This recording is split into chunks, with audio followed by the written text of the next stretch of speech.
All right, welcome back, guys. We're going to jump into 6.3 in this video. Specifically, 6.3 is going to look at something called standard form. Now, in 6.2, we talked about equations of a line, specifically those in slope-intercept form. Okay, so standard form, like slope-intercept, is going to represent an equation of a line. You can see here in our sample, or our first example, we have sample values for the equation 3y minus 2x equals 12, which is an equation for a line. And they're modeled in the table below. Now, what I want you to do is I want you to pause the video and use the table to draw a graph. You can see the beginning of mine. Pause the video, use the table, and draw a graph. Okay, now that you have done that, here's a look at my graph. Hopefully it looks similar to yours. Again, yours might be a little different. Maybe your line isn't perfectly straight. You're kind of freehanding it, but you get the idea. You plotted the x's where they belong, where the y's where they belong. You draw your graph.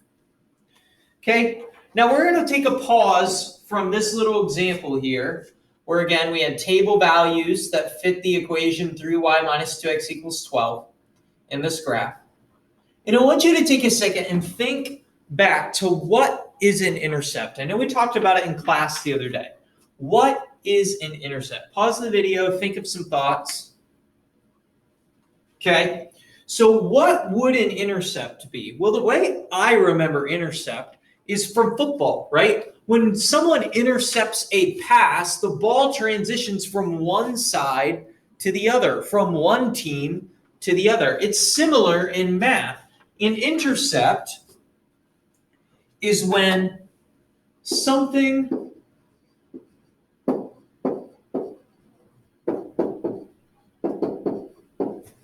touches or crosses an axis.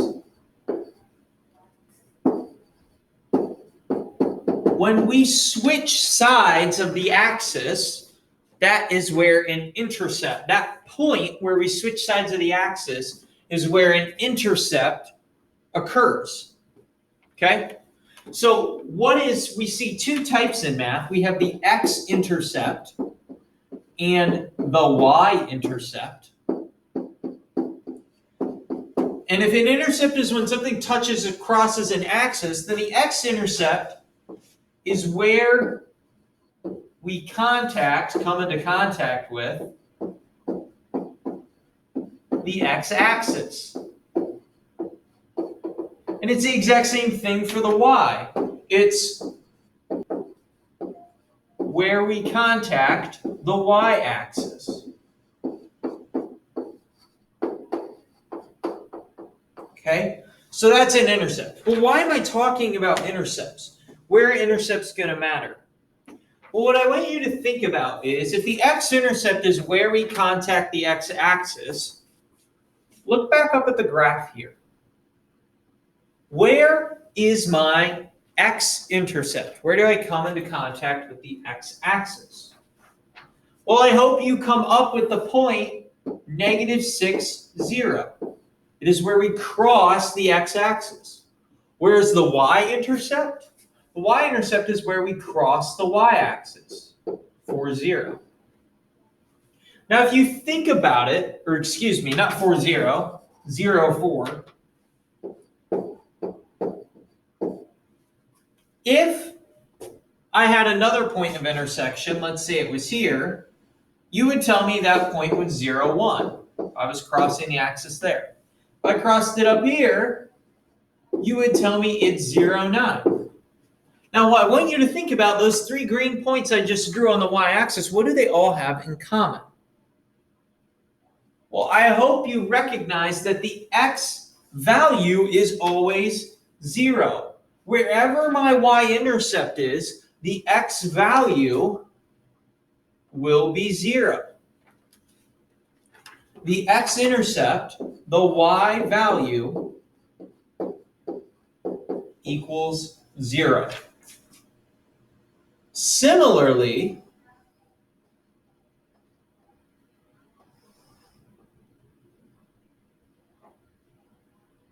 or I'm sorry, I jumped ahead of myself. I flipped them around.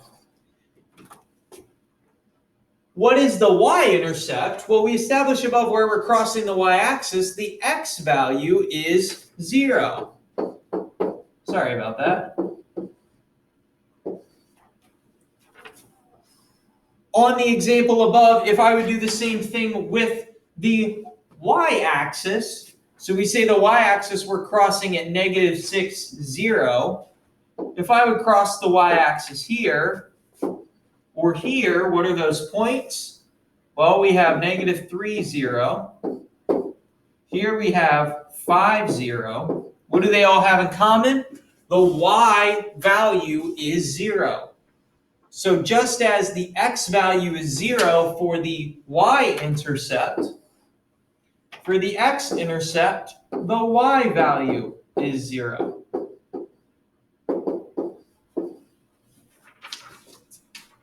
Okay, so why am I telling you all this? What in the world does it have to do with our graph up here?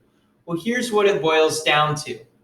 If we didn't have that table, how would we make a graph? Because every situation we have is not going to have a table of values.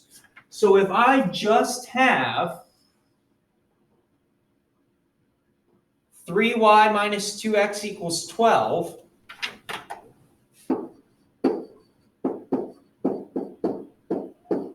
how do I make a graph out of that without a table? Well, the way you do it is you use the intercepts, okay? And that's what we're going to practice today. We are going to use the x and y intercepts because we only need 2 points on a graph to make a line. So if all I have here, if all I have is my x-intercept and my y-intercept, I'm still able to come up with a line. And this is where standard form is huge. What standard form is going to do is it's going to use the intercepts to make a graph. Standard form is very good at using the intercepts. Now, how do we use the intercepts in a situation like this? Well, what we're going to do is we established earlier that the y-intercept means that x will equal 0. And that the x-intercept, y will equal 0. If that is confusing to you, pause the video and go rewatch the first part of this. Okay? We established that the y-intercept, x equals 0. At the x-intercept, y is going to equal 0. Okay? What we use is then that knowledge to plug in to our equation, x is 0 and y is 0, and we find the corresponding point. What do I mean by that? Well, let's use this example as a test.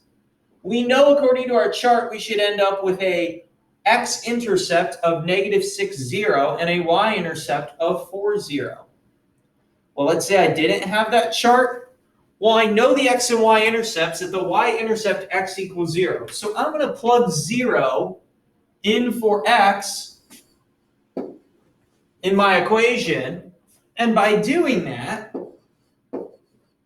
I can find my y-intercept.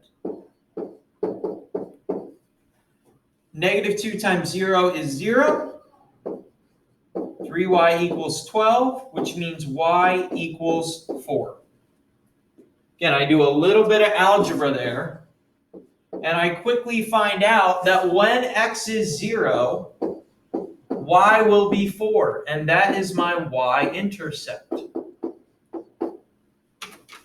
I can do the exact same thing for my x-intercept. If I know at my x-intercept from the logic we established earlier that y is 0, so I can go ahead and plug 0 in for y, solve for x, and find my x-intercept.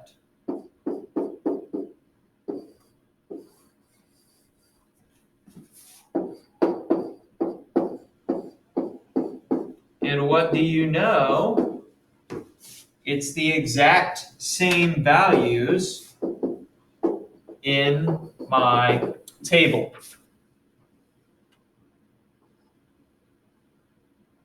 And the exact same values I came up with. Now, if you are confused, here's the whole point. Stick with me in the video, maybe rewatch the first part, but then stick with me because it's going to start to make more sense. Here's the whole point of 6.3. 6.3 says if we don't have a table of values and we need to graph something, standard form is really useful for graphing by using the intercepts. Find your x and y intercepts when you have an equation in standard form, and that's how we can graph a value or graph an equation.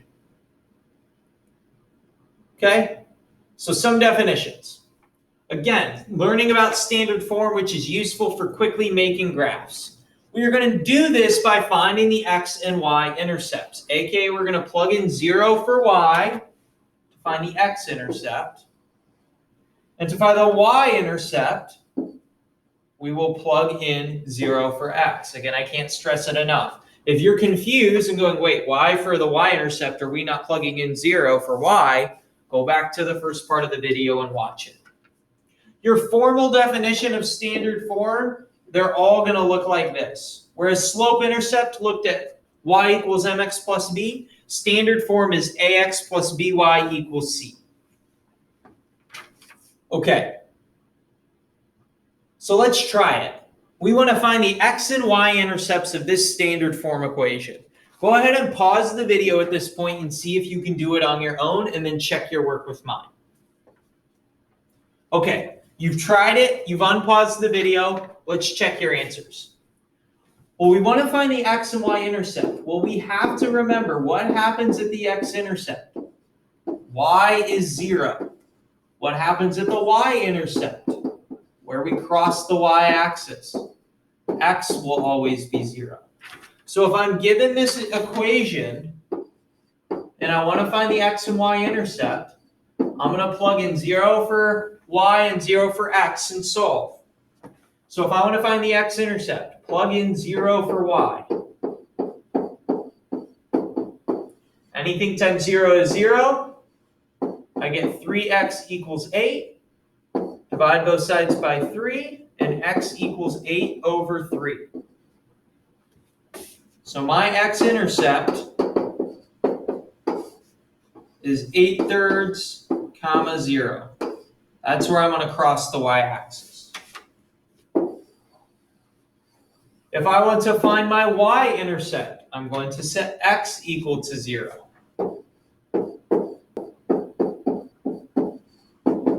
Anything times 0 is 0. Left with 4y equals 8. Which means y will equal 2. That means for my y-intercept, I will be crossing the y-axis at 0, 2. Okay? This is the principle of finding x and y-intercepts in standard form. If you want to find the x-intercept, plug in 0 for y. If you want to find the y-intercept, plug in 0 for x. So now let's get a little more advanced. I want to graph 2x plus 3y equals 12. This is the situation kind of that we described earlier. I want to graph this. How am I going to graph it when I have no table and it's not in slope-intercept form? I don't know the slope and the intercept. I'm going to use the x and y intercepts. Okay? So first things first, in order to graph this, I got to find the x and y intercepts. Well, again, find the x-intercept, set y equal to 0. To find the y-intercept, we're going to set x equal to 0. So let's do it. 2x plus 3 times 0 equals 12. And I get 2x equals 12 since 3 times 0 is 0. Divide both sides by 2, and I get x equals 6. So where is my x-intercept? 6, 0. Let's go ahead and do it for the y-intercept. 2 times 0 plus 3y equals 12. Anything times 0 is 0, so that will cancel out. The 2 times 0 will, leaving me with 3y equals 12. Divide both sides by 3, and I get y equals 4, which means my y-intercept is at 0, 4. Again, by using standard form to find the x and y intercepts, I now have 2 points where I can plot them and create my graph. My x-intercept is at 6, 0.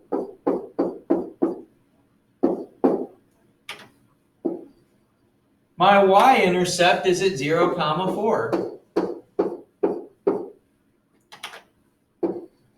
Plot those points, connect them with a line, and boom, I have graphed my equation. So again, your summary to this point. Equations in standard form, we graph them by finding the x and y intercepts, plotting them, connecting them with a line.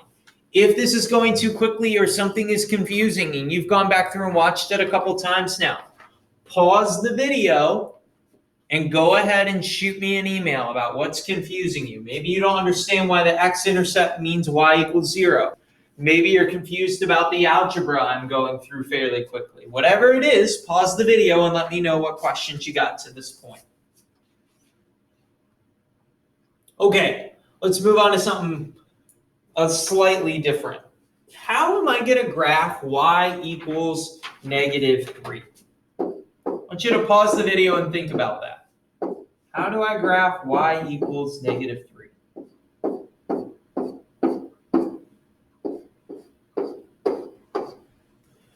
Well, you might be thinking to yourself, okay, Mr. Carter, I remember 6.2 and I remember stuff like y equals -3x plus 4, but I don't remember anything like y equals -3.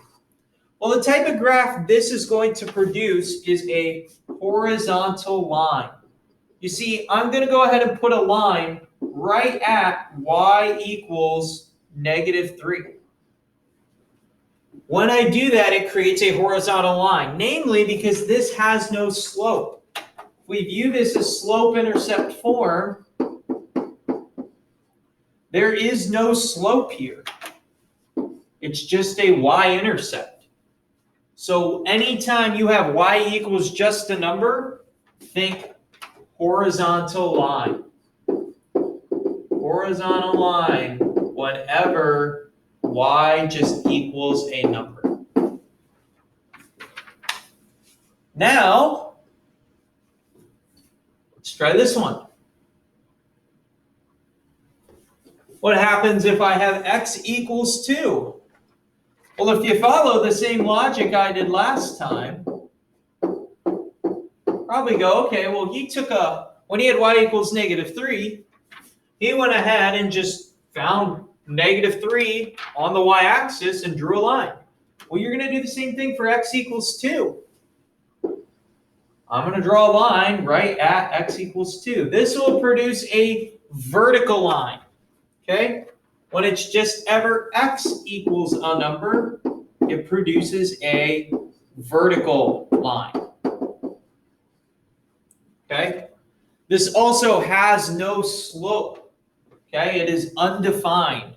You will later learn that this is not a function. Okay, so we've learned about standard form, how we use the intercepts to graph equations in standard form, and we learned about horizontal and vertical lines. What's the last piece of this? Well, now we know multiple forms of writing equations, but we want to be able to switch between one and another. Why does this matter? Because sometimes working with certain forms of equations is easier. It doesn't matter. You can easily transition from one form to the other. And at times, I don't care what form you use, but certain situations call for certain forms of equations. So we want to be able to switch to one and the other. You've learned 2 forms of an equation to this point. You've learned slope-intercept and standard form. So how are we going to change from slope-intercept to standard form? What do we need to do? Well, I'll rewrite this so it's a little nicer. If I have y equals 3 over 4x plus 4, again, you would tell me my slope is 3/4 and my y-intercept is 4. How am I going to get this into standard form? Well, in order to do that, I have to know the features of standard form. What did standard form look like? Well, standard form was ax plus by equals c, where a and b and c were numbers and x and y were there as well. Well, you got to notice a couple key features that are different than slope-intercept. Number one, there are no fractions in standard form. And number two, the variables are all on the same side.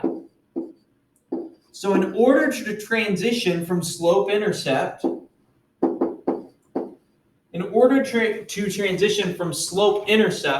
into standard form, I need to get rid of the fractions and get all the variables on the same side. Well, how can I get rid of the fractions? Well, I noticed that it's 3/4 x. Well, how do you get rid of a fraction? We talked about this a ton with ratios. If I multiply that fraction by something with the same numerator, it will cancel out the fraction. AKA, if I would multiply this by 4, the 4's would cancel, and I'd just be left with 3. But we also learned in chapter 2, what I do to one side, I have to do to everything else. I can't just simply multiply one thing by 4. I got to multiply everything by 4. So to change from slope-intercept into standard form, our first step is multiply all sides by 4. How do I pick 4? Pick the denominator in your fraction. Okay? So I multiply all sides by 4. When I do that, I end up with 4y equals, the 4's here will cancel out the numerator, leaving me with 3x. But don't forget, I have to multiply not just to the 3/4, but to the 4 as well. Plus 16. Okay? So I got rid of the fractions. What's my next step? We'll get all the variables on the same side. How do I get a variable from one side to the other? Move it using addition or subtraction. I want to get this 3x to the same side as the 4y. It is a positive 3x, so I can move it by subtracting 3x from both sides. That'll get rid of the 3x on the right side, leaving me with just 16. And on the left, I will have 4y minus 3x. This is how we transition from slope-intercept into standard form. You get rid of the fractions by multiplying all sides by whatever the denominator is. Then you move the variables onto the same side. Okay, that's the 6.3 video. If you can't tell, stuff's going to get more complicated. This isn't easy, and you're not going to get it at first. So be really diligent about doing your homework and shooting me emails when stuff doesn't make sense. Let me know if I'm moving too quickly in these videos for you, and we'll work together to figure it out. You got this. Good luck.